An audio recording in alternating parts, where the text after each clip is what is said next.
far too long, America's schools have been breeding grounds for infectious pathogens and dangerous viruses.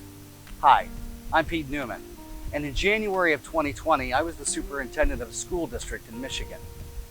A couple of months before the pandemic hit, my district was overwhelmed by an outbreak of influenza A and influenza B.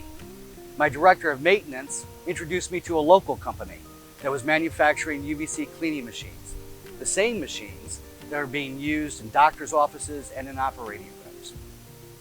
I met with one of the owners, Robert Gilling, and within 15 minutes, I was convinced that investing in this new technology would not only greatly enhance our cleaning protocols, but would also dramatically reduce our absentee rates, especially during flu season.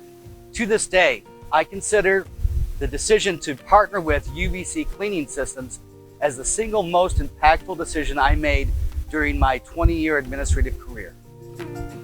The global initiative to make our Earth cleaner and healthier is a noble one, and parents want to send their kids to safe, healthy, and clean schools.